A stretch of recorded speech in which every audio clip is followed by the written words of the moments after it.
कि ये हो क्या रहा है, ये तो तस्वुर नहीं किया जा सकता था। रिजल्ट ये है 146 कंट्रीज इन द वर्ल्ड आज भारत की परमानेंट सीट की जो दावेदारी है उसके ऊपर मोहर लगा रहे हैं। आप you are nowhere in the game. वो कह रहे हैं आप जो जो निजाम चला रहे हैं ना, ताकत के जोर पे चला रहे हैं। तो बेसिकली तो India is talking against United states.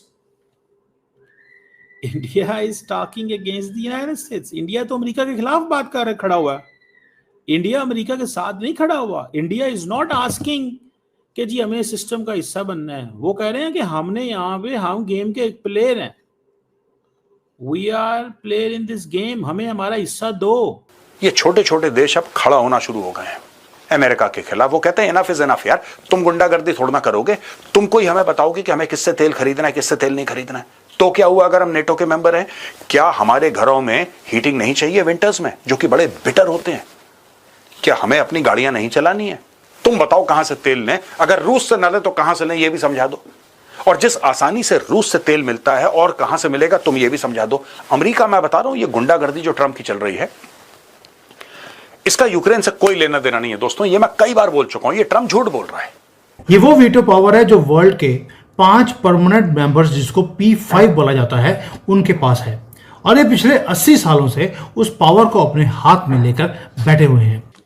खुद कह रहे हैं कि हमें स्पेस दें, give us the space, we want space.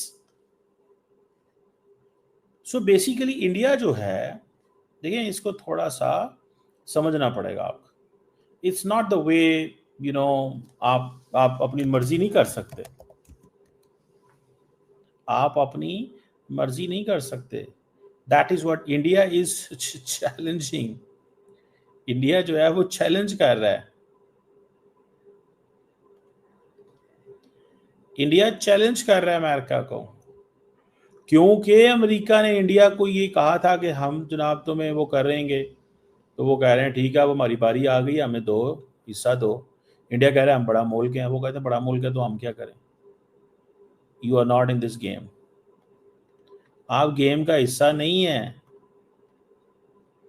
एक तो शौक है ना इस वक्त अमेरिका के, इंडिया के अंदर तो ये शौक है कि ये हमारे साथ हुआ क्या है।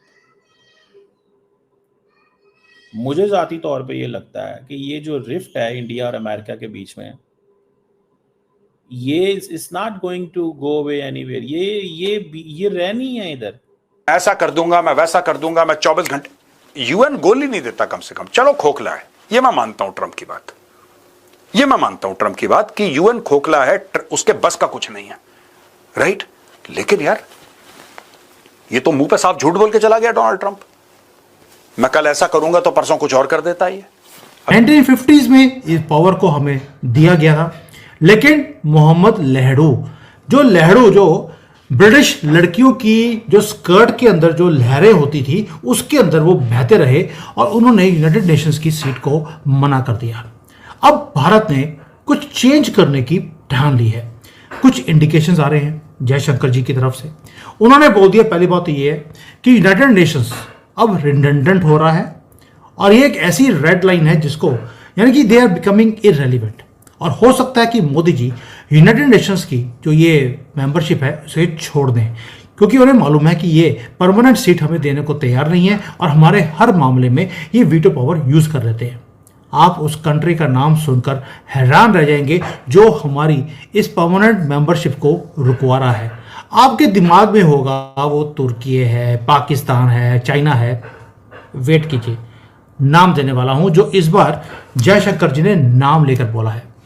अब जयशंकर जी ने बोला क्या, मोदी जी का इंडिकेशन क्या था? पहली बात ये, भारत अपना खुद का यूनाइटेड नेशंस खड़ा कर रहा है।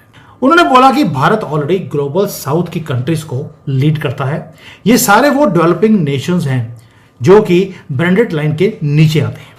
कंट्रीज जो इमर्जिंग इकोनॉमीज हैं, ग्रोइंग पॉपुलेशन है और अनटैप्ड पोटेंशियल है, ये सब भारत के पीछे खड़े हैं। तो मुझे जाती तौर पे ये लगता है when I see this all game, ठीक है जी, मुझे जाती तौर पे ये लगता है कि द सिचुएशन इज डिफरेंट। ठीक है जी, सिचुएशन जो है वो डिफरेंट है। और इंडिया इस वक्त अमेरिका के वो जिसे कहते हैं ना उसमें है, ठीक है जी। इंडिया इस वक्त उसमें है कि भाई हमें तो कोई बंदा पूछे भी ना, हमें तो कोई बंदा पूछे ही ना।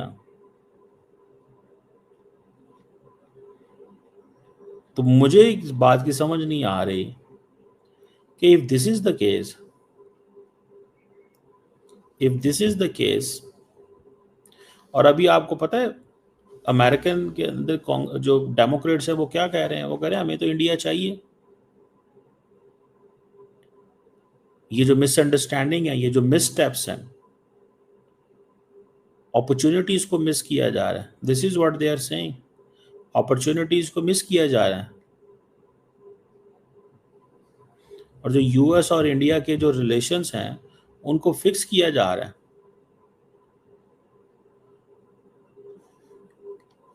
नरेंद्र मोदी साहब सीम्स वेरी इन हरी, नरेंद्र मोदी साहब जल्दी में है कि इमीडिएटली हमें वो मौका दें, क्योंकि उन्होंने तो अपना इलेक्शन और बाकी चीजें करनी होती हैं, उन्होंने तो करना होता है ना।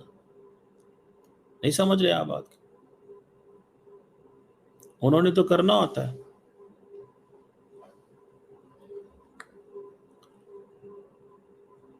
सो मैं जब इस सारे प्रोसेस को देख रहा हूं तो मैं इस चीज में बहुत बहुत ज्यादा वो हूँ